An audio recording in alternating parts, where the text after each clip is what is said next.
Hello, family. I am here with you on a Friday night with none other than two-time Grammy-nominated David Dyson. But that's just not enough. How about the fact that he was jamming with New Kids on the Block? How about this? He was jamming with Pieces of a Dream.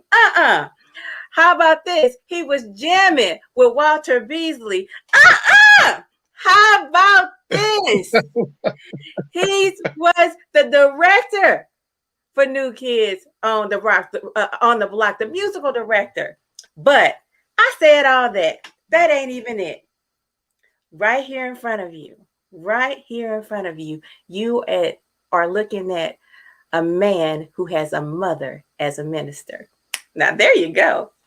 No doubt. How you doing, my brother? Yes, I'm doing. Yes. Well, look, I can't complain. Oh, you're too kind. You're too kind. Yeah, but how are you? I can't complain. That is just fantastic. That is fantastic. You know what? I've already learned so much just by connecting with you and watching your career. But I will tell you what I really want. And you can say no. You can say no. But all right. Can you give us some Friday night funk? Can you do that for us, David? Well, all right. Okay. Let's see. I have to set this up because I had it set up so it was gonna be fine, but I was different situation happened. So that's okay. That's okay. You know what? Sometimes technical difficulties just jump on in there and throw us off, but that's okay. We made it. How about that? That's a blessing, right? That's right. No, that's right. Let me try. Okay, let me. Wasn't quite prepared, but I'll let me see what I can do here. You know what? See, we are Meanwhile, huh? We're dealing with a skilled professional, y'all. I know he got some funk for us, or better yet, he might have us. You know what? You played the stylistics for your audition way, way, way back in the day for New Kids on the Block. Yeah. Mm-hmm. I love me some stylistics. Right. I do love that. Yeah. No, I didn't mean I didn't have anything prepared as far as like material. It's just I want you to be able to hear it. So I was setting up. If I can hear it, I can hear it. I'll tell you what. Let's do a test to see if you can hear me fine. Okay, fair enough. Make sure it's not too loud because I haven't tested this all out yet. That's all right. Man, your energy, your smile, man, is off the chart. And I know you are really big on energy. And so you're just giving the blessings to the people with your smile. And I know it's going to come out in your music. Go ahead and bless us with that funk, that good stuff. I'm ready for it. Y'all ready for it, audience? I know you're ready for it. Go ahead on, my brother. Let's see what we got. So you just want some solo bass stuff? Oh, yeah. Okay. Absolutely. Can you hear that? Yeah. Mm-hmm. Let's see, try to get a better angle here. There we go. Okay. That sound all right? That sounds good.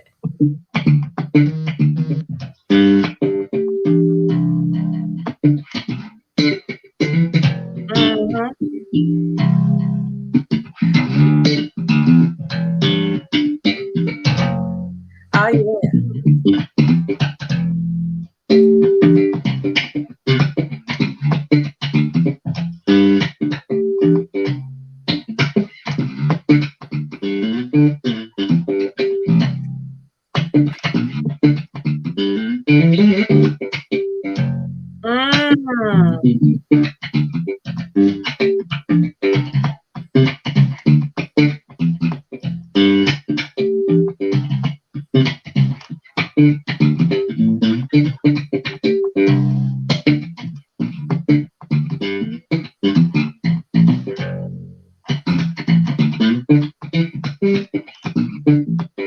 yeah, that is some good funk.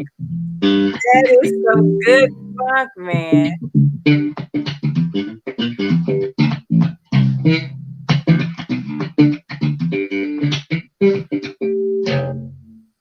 Lovely, lovely. I dig it, my brother. I dig it. I dig it. I dig it. So I got a quick question for you, my friend. Yes, yes, ma'am. How does one go from playing little small gigs to blowing up? You know, I mean, it was a long tour. I mean, you went to Berkeley and all of that, but you played a bunch of little small gigs, and then all of a sudden, dreams come true. Yes. Well, you're right. It's all about, timing, the blessings of timing and the connections, and just all about, but it's also about, I think, keeping focus, keeping your eyes on the prize too, because I just, like I was just telling my son the other, he wants to be a star football player.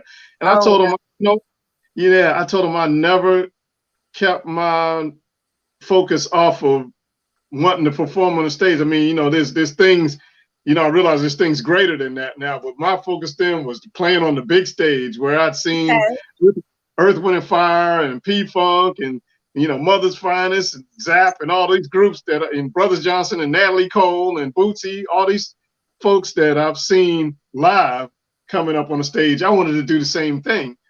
okay. So that was my goal. So, my parents, they had had me sit in at a club. I mean, they took me in there before. I remember it was a club in DC called the Pigfoot. Okay. And they took me in there to sit in for one song. I don't know how they had it arranged, but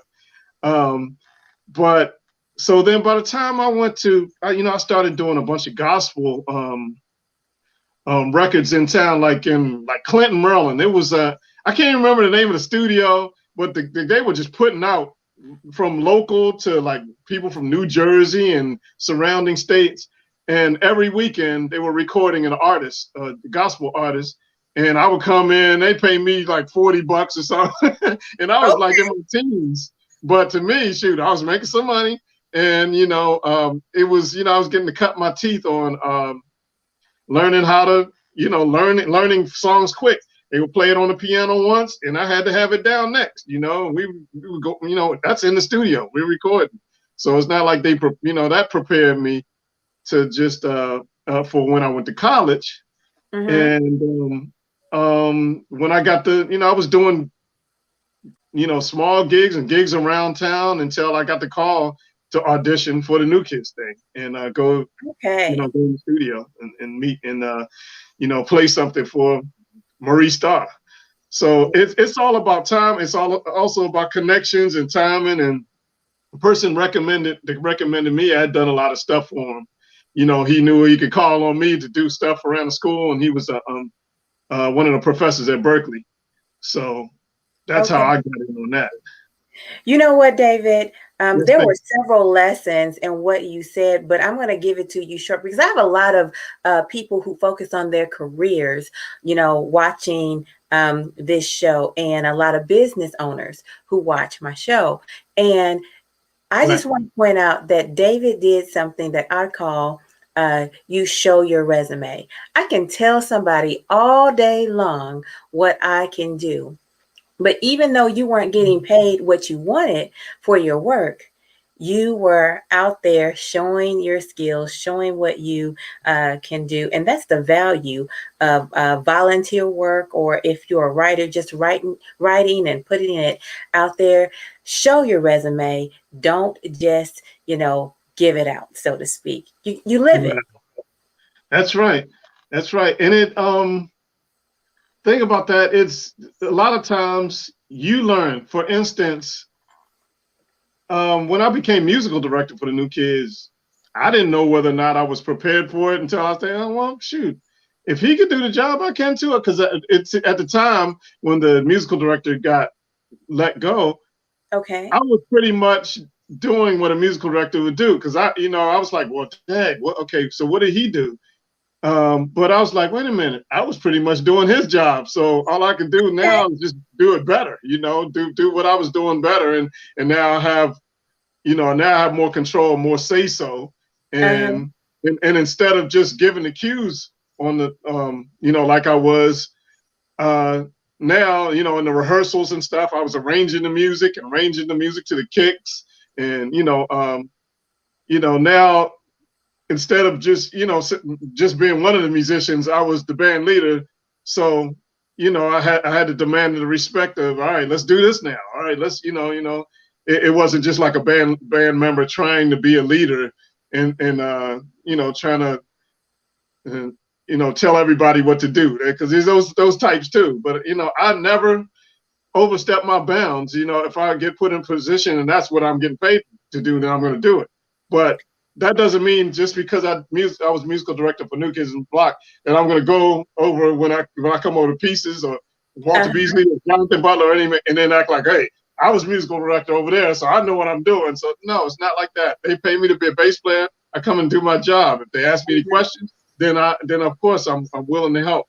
But that's knowing your role and knowing your lane, when to stay in your lane, and to work on the other, musical directors and band leaders and stuff is what it's all about. Some people mess their whole, sabotage their own career, right? Because they cannot set in the role and know their role in different positions. Just because you were somebody here doesn't mean you have that same position in these other roles. You gotta know what you're being hired for and stay in your lane until you're asked or you have an opportunity. You know what you said, a mouthful right there. You taught us a few lessons. First of all, you said you showed us that you gotta show up to go up. I know that's right. That's right. And then you taught us the fact that you might have to take on the responsibility before you are given the authority. There you go. That's when you cut your teeth. That's where you prove, because I felt like I was on probation too. And the manager kind of made me feel like I was by saying that. I said, we want you to assume the position where we're thinking about you being the musical director. So we're kind of seeing how you handle it. And so I was like, hey. And so from then, even now, there's things, every year, I've been telling some of my students this, every year now I tackle at least 2 things that intimidate me, Okay. That's why I just got back into teaching, because I feel like that's not my gift, even though I have a lot to share. Right. I know I have other friends that are amazing teachers. Wow. And some of them, it doesn't matter if they're a great player or not. Some people have the gift of teaching and some don't. Because I remember, and I realized that when I went to Berkeley, I had one teacher. He was brilliant, and he knew his stuff. It was in music production and engineering. But as a teacher, to be able to convey that, he was horrible. And that's when I learned, because I could not learn from him. And, he was brilliant. He was like a genius, and he could, but he would confuse me. I would go home, I would read my books and stuff, and I was like, okay, I got it now. I go to class, and he would totally confuse me. And so I know what you're talking about, but you have to convey, you have to help me understand it. That's your job as a teacher, So that's a whole nother thing. That was another life lesson, I almost changed my major because of that. What? Yeah. Well, not bass, but as far as music production, yeah. Okay. Well, listen, I'm glad you didn't. I'm so glad that you didn't, when you are out here doing the kind of work you're doing, you're being a blessing to us all. So that's very much appreciated. You know what? You're constantly kicking out the lessons. And this is something I picked up on, just how you kind of navigate your career. There is a type of intelligence. It's called AQ, Adaptability Quotient. Okay. And what I heard you say, and I've seen you do, is that you're just going to adapt to the situation. Not only are you down with funk and jazz and rock or gospel, whatever, is thrown your way, you are down with, making the situation just work out. You're a get it done kind of guy. No doubt. And yes, yes, you pretty much got it. I look at that as a learning experience, instead of turning down some things. Now, of course, there's things you may turn down Mm-hmm. when I'm not prepared, and I may totally wreck myself doing this, Uh-huh. But and I was just telling a student one of those moments. I remember seeing in high school. I played in a jazz band. I played electric bass and also played the string orchestra. So I Okay. played upright bass. That's where I learned the upright bass. I had my thumb positions, and it seems it's the same. If you're reading, it's the same clef and everything, bass clef, but it's a whole different monster when it comes to the left hand with thumb positions and everything on the upright. Okay. So I was renting an upright bass or using the school's upright bass. So when I went to college, I didn't have one, and I didn't rent one. I didn't use one, and I lost my whole technique. I was just mainly electric bass. So Okay. some of my friends were saying, "Man, you ought to be shot that you don't play your upright bass anymore." And so once I went on the road and everything, and was able to buy a house, then I bought an acoustic bass to put in the house. But Okay. I still haven't really shared it, practiced it. I get on it and I play and I can swing still, but my positions are horrible. But I got asked once I bought one for my house. I got asked to do a gig. This is way back. I got asked to do a gig. It was a serious gig with a serious jazz artist, and I knew there were going to be some serious cats in the audience and with us and everything. And I was like, I know I'm not prepared. I need some more time. So, and I'm glad I didn't, because some heavy hitter took the place of what I would have done, and he's a great upright player. So Wow. that in that case I don't regret. But in other cases, things I want to tackle, and sometimes you may fall a little short, but you still learn the lesson, and you grow, and you're not afraid to tackle new things, instead of being complacent all the time, you could, that's how you keep growing. So, you know, I'm definitely have flaws and stuff, but it's everybody, as long as you're living, you're learning. And like my father always told me, he helped me learn that, he said, as long as you keep moving, he said, when you stop moving, you die. So There you go. just keep it moving. That's why I stays in shape all the time, and always, always walking, always exercising. And I was like, you're right. You're right. Once you stop, your muscles start, you get that atrophy, and you don't have the strength, and everything. So, you got to keep moving, just keep moving like a shark. But you know what? I absolutely love the admiration that you have for your dad. Your face just lights up talking about him. Now I'm curious. Is that where you got the heart you have? Because I've noticed that you have a lot of emotional intelligence as well. Oh, thanks. I think it comes from both, because both of my parents are like, they first of all, I'll say that a lot of my friends that do know me, they know, I'm kind of, even though with my friends I'm talkative and all, but I'm kind of I can be an introvert, and like Okay. many of the gigs, they used to tease me and say that my last note is still ringing and I'm gone. you know, because I wouldn't hang out after the gigs or anything like that. But my parents, I've learned that, I've been more, both my parents, seeing them as an example, they help people, sometimes they go out of their way, and they're just extraordinary people. So to see what they do and think, I'm like, wow, I don't know if I had it in me to do, if I would have it in me to do that, like, extend Wow. myself to what they did, and things like that. So, seeing the example kind of, helps me learn and helps me grow too.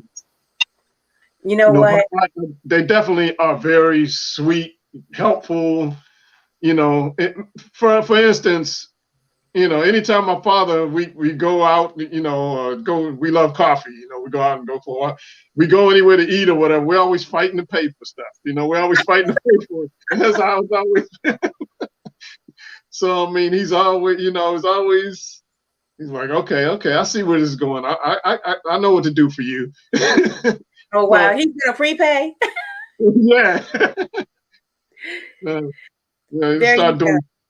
But they definitely both have big hearts, and so just it rubs off after a while.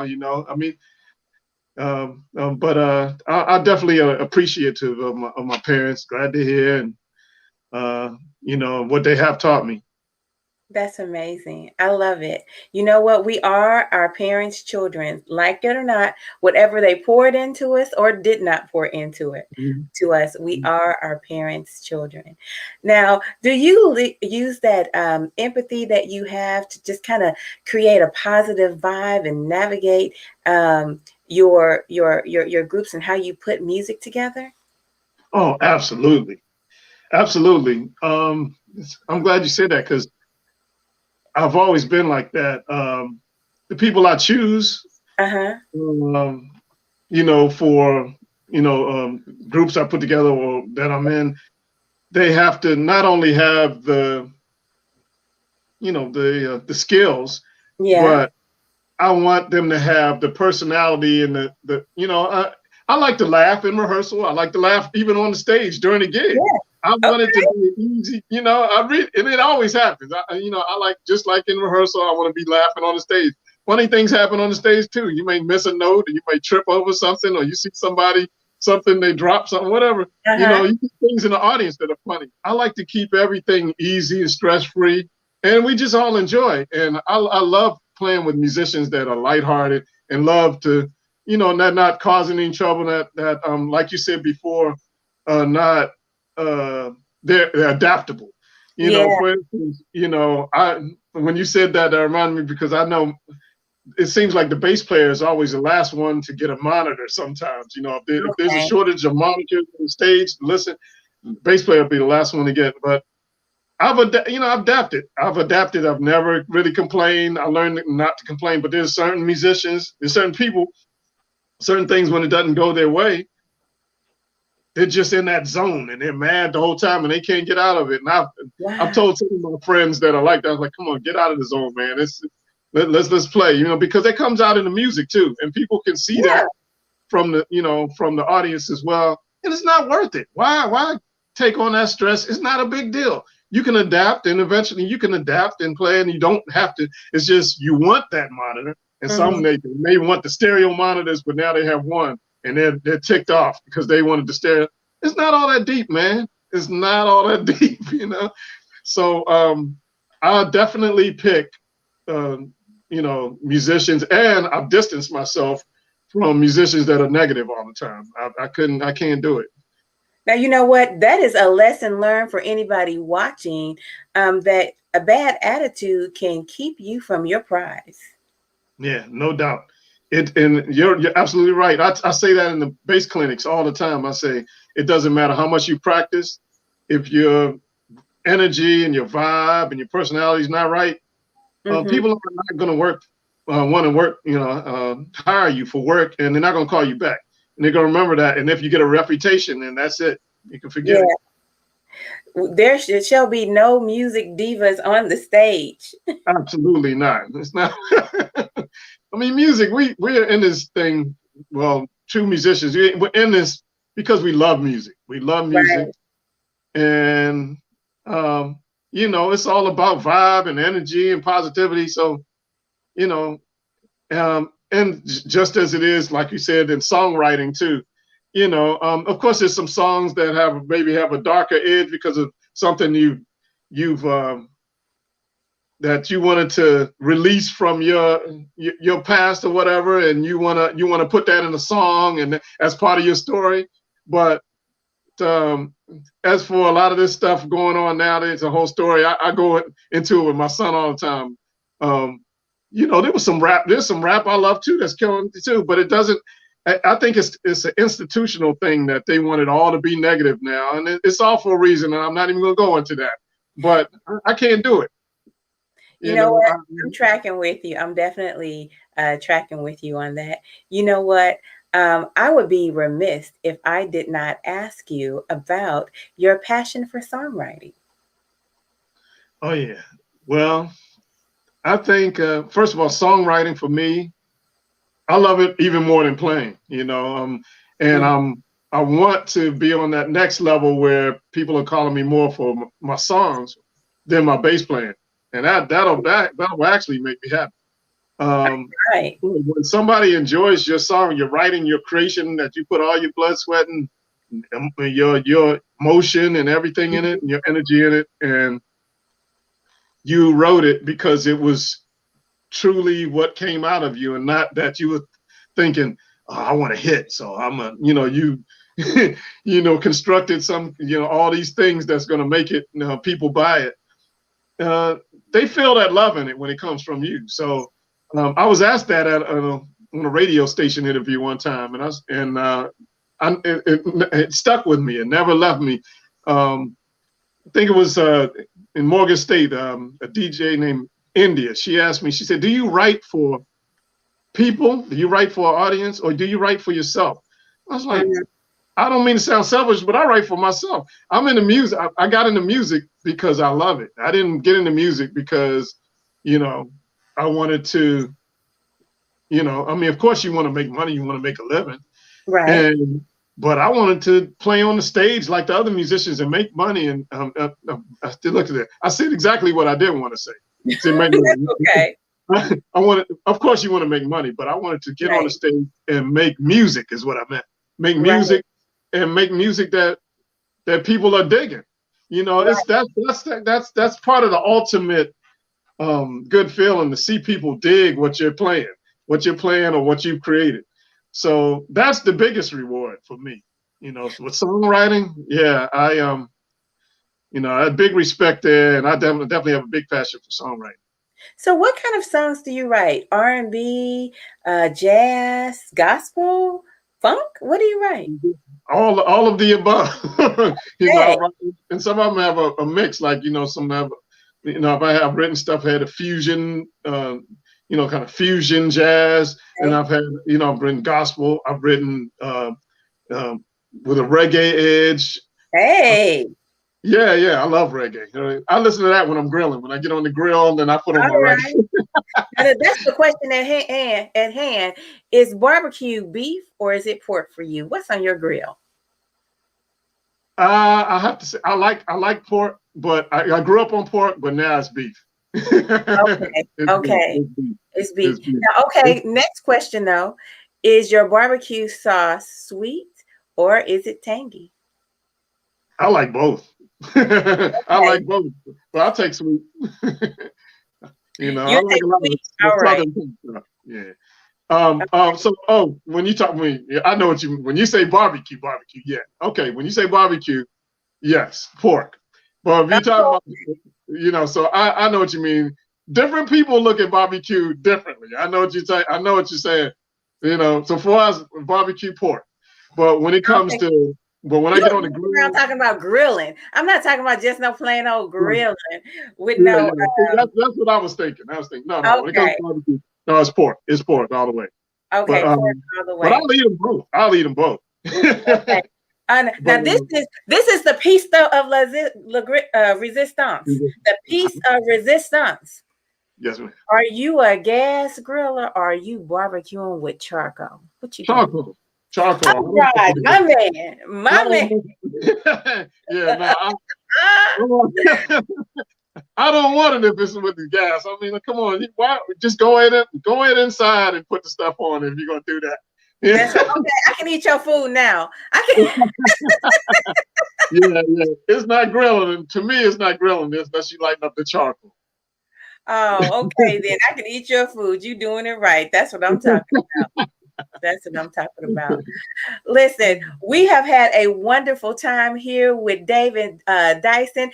You know he can cook, y'all. So I'm about look, all of us going over to David's house and he gonna grill us up. Yeah, the weather's getting nice too. Come on. There we go. Listen, thank you for hanging out with us on this Friday night, David. My honor. My honor, truly. Thank you. It has been a pleasure. We'll talk to you guys next time. Bye-bye for now.